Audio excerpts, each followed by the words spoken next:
Hello दोस्तों, सुबह के 4 बज चुके हैं और हमारा वॉच अभी भी चालू है। हमारा वॉच चल रहा है अभी भी 6 o'clock मॉर्निंग के। हमारा ड्यूटी जो ख़त्म होगा तब तक मैं सोचा कि चलो आपके साथ थोड़ी बातें कर लिया जाए। तो मैं आज थोड़ा आपको रडार के बारे में बताऊंगा, क्योंकि मुझे कुछ कमेंट आए रडार के बारे में बताने के लिए कि उसमें क्या कुछ रहता है, कैसे शो करता है। तो मैं रडार के बारे में बताता हूँ।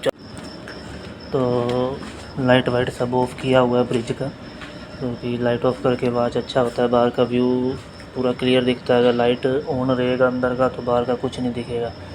सेम लाइक जैसे आप गाड़ी वगैरह चलाते हैं, अंदर का लाइट ऑफ हो रहता है तो बाहर का ही ऑन रहता है, ऐसे सब रहता है। ठीक है, जहाज़ पे भी वही सब है। तो ये है हमारा रडार है, एस बैंड रडार है ये हमारा। और दूसरी साइड में ये एक्स बैंड है, वो स्टैंड बाई में रखा हुआ है और अब ये रनिंग में है। ठीक है, तो इसमें हमारा ये जो ऊपर सबसे ऊपर शो कर रहा है ये हमारा हेडिंग है 242.4 डिग्री, ये हमारा हेडिंग है। ठीक है, ये स्पीड रहेगा, ये COG रहेगा, कोर्स आवर ग्राउंड COG रहता है 348।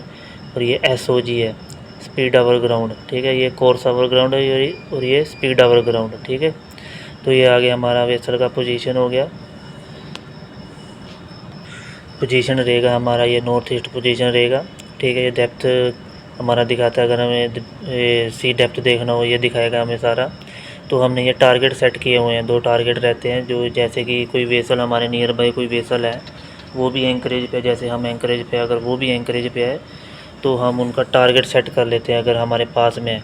टारगेट इसलिए सेट किया जाता है कि मान लो अगर किसी का एंकर ट्रैक कर रहा है या कोई हमारे नियर बाई में कोई वेसल है, कोई हमारे क्लोज तो नहीं आ रहा, हमारे पास तो नहीं आ रहा, तो ये टारगेट सेट कर लिया जाता है। क्योंकि ये जो राउंड किया हुआ है तो ये इसके अंदर हमें वो दिखा देगा।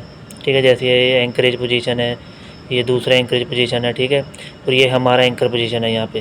तो अगर कोई हमारे क्लोज आएगा तो हमें पता लग जाएगा, तो उसका जो बेरिंग होगा, रेंज होगा, तो ये बढ़ता जाएगा। ठीक है ना, तो ये सब चेंज हो जाएगा उसका, तो हमें पता लग जाएगा कि कोई वेसल हमारे पास आ रहा है। ठीक है, तो ये AIS टारगेट नेम जो है हेडंग 79, ये उसका डिटेल है सारा। ठीक है, और ये अरमडा स्टर्लिंग वीक है, ये उसका डिटेल है सारा। ठीक है, तो ये सब रहता है रडार के अंदर जो हमें शो होता है। ठीक है, और ये कैसे ऑपरेट होता है इसका ये पूरा पैनल दिया हुआ है। ठीक है, ये किसी दिन में आपको बताऊंगा।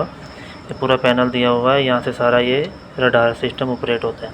ठीक है दोस्तों, अगर कोई कुछ क्वेरी है किसी की तो वो मुझे कमेंट करके पूछ सकता है। अगर कुछ रह गया हो तो वो मैं आपको बता दूंगा। ठीक है, आज के लिए इतना ही। Okay, bye.